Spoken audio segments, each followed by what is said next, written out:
दिनेश जी बहुत बढ़िया से समझाएंगे हम लोगों को। जब व्यक्ति बड़ा हो जाता है तो फिर राजनीति में क्या क्या परिणाम होते हैं, और जब व्यक्ति ये बड़ा हुआ है तो इसने देश को किस धरातल पर पहुंचा दिया है, और जब धरातल पर पहुंच गया है दिनेश जी बताएंगे, तो फिर पार्टी में कुछ सुगबुगाहट हो रही है नहीं हो रही है, होंगे तो उसके नतीजे क्या होंगे। दिनेश जी माइक अनम्यूट कर लीजिएगा दिनेश जी प्लीज।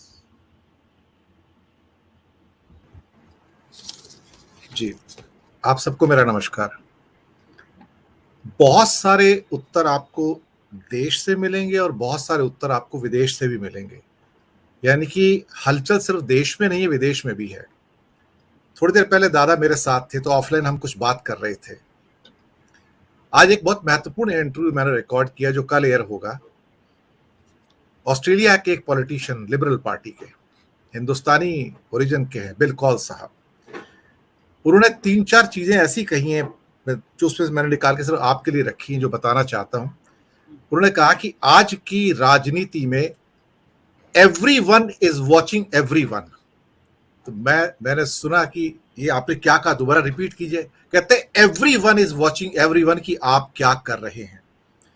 दूसरा उन्होंने कहा कि आपको याद होगा कि हमारे प्राइम मिनिस्टर अल्बनीज ऑस्ट्रेलिया के जब भारत आए और नरेंद्र मोदी उन्हें स्टेडियम में मैच दिखाने ले गए थे, जब मैच दिखाने ले गए थे उस मैच के दौरान में उन्होंने चर्चा की जो पब्लिक नहीं हुई, और उनसे कहा गया कि मोदी जी ने कहा कि हमारे टेम्पल्स पर आक्रमण हो रहे हैं। तो फीकी सी हंसी हंसते हुए अल्बनीज कहते हैं I will look into it. लेकिन उनके मन में बात रह गई। तो मैंने उनसे पूछा कि जब मोदी जी ऑस्ट्रेलिया आए थे तो आपने संसद में बीबीसी की डॉक्यूमेंट्री क्यों दिखाई है? बोलता है ये उस घटना का रिटेलिएशन था, बदला था जो मोदी जी ने उस क्रिकेट मैच के दौरान अल्बनीज से कहा था कि आप मंदिरों पर जो आक्रमण हो रहे हैं उसको देखते क्यों नहीं है। उसके विरोध में ये संसद में पिक्चर दिखाया जाना, आपने कभी सोचा भारत की संसद में कोई पिक्चर दिखाई जाएगी? वहां दिखाई गई।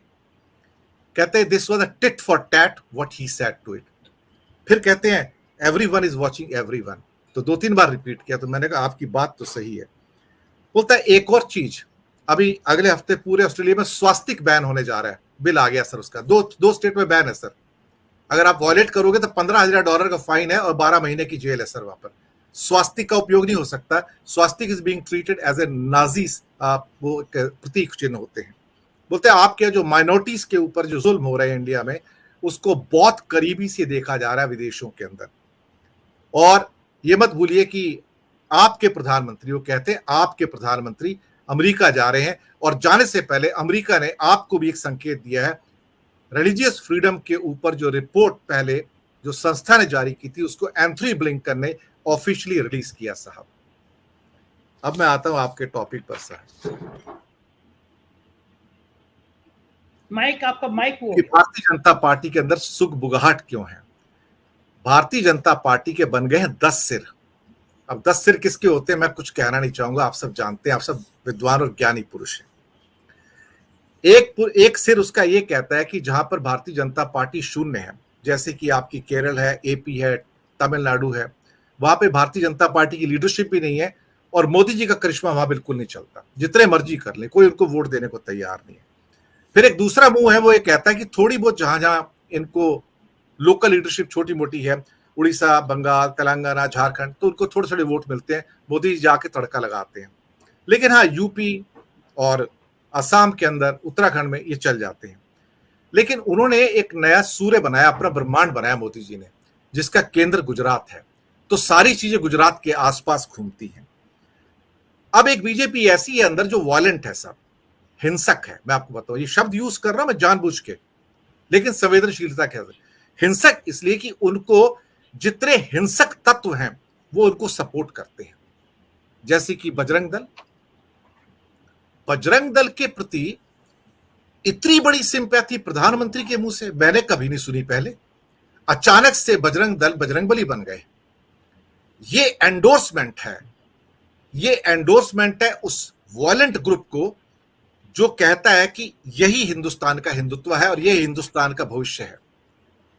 लेकिन इसी के अंदर छुपा हुआ एक और संकेत था कि गांधी को जब प्रतिदिन मारा जाता है तो मोदी जी उसकी भर्त्सना नहीं करते हैं, वो कहते कि मैं इनको जन्म से अंदर से कभी माफ नहीं कर पाऊंगा, थोड़े दिन बाद उनको भोपाल का टिकट देते हैं प्रज्ञा ठाकुर। आप सोचिए कथरी और करनी में और फेस है इनका जो थोड़ा पीसफुल है, जो नीचे रहता है, जिनकी बात आपने की, क्या बीजेपी के अंदर कुछ सुलग रहा है अंदर ही अंदर? ये वो लोग हैं जो शायद पुरानी बीजेपी के साथी हैं। ये अभी भी सभ्याचार में विश्वास रखते हैं, संवेदनशीलता विश्वास रखते हैं, ये हिंसक नहीं है। लेकिन इस ग्रुप के ऊपर जो हिंसक ग्रुप है वो भारी पड़ता हुआ नजर आ रहा है और वो अपनी बात मनवा लेता है, क्योंकि ये जो हिंसक ग्रुप है ना, ये आज इतना हावी हो चुका है कि इनकी अपनी स्टेट्स में कुछ भी कर ले, इन्हें कुछ नहीं होता। मुझे विवेक जी की एक बात बहुत पसंद आती है, अक्सर वो कहते हैं मेरे प्रोग्राम्स में भी, दूसरे प्रोग्राम में भी, कि आरएसएस के प्रमुख मोहन भागवत, जिन्हें मैं राज पुरोहित कहता हूं, जी हाँ, वो राज पुरोहित है, वो आके भाषण देते हैं और दूसरों को कहते हैं कि तुम ये करो वो करो। वो एक बात कहते हैं विवेक जी, कि वो हमेशा कहते हैं राज पुरोहित कि समाज का भी तो कुछ दायित्व है, समाज को करना क्या है ये नहीं बताते। वो इशारे वीएचपी को और बजरंग दल को चले जाते हैं, यानी कि जो हिंसा है वो सहारा लीजिए। पार्लियामेंट में लगी हुई अखंड भारत की तस्वीर क्या कहती है? वो उसी हिंसक जो भारत है, जो हिंसक बीजेपी है, ये उसका प्रतीक चिन्ह है, जिसका आज सारी प्रतिक्रिया बांग्लादेश से भी है, नेपाल से भी है, पाकिस्तान से भी है, और मैं समझता हूं उसके बाद बाकी देशों से भी आएगी। हमें प्रोवोकेट करने की जरूरत क्या है? हमारे संबंध पड़ोसियों से वैसे ही खराब थे, बड़ी मुश्किल से सुधरे हैं, हम क्यों खराब करना चाहते हैं उसको? एक गलत विदेश नीति, एक गलत क्या कहते हैं कि जो आपकी लोकल नीतियां हैं, जो आपके पड़ोसियों के साथ आपके संबंध खराब करते हैं।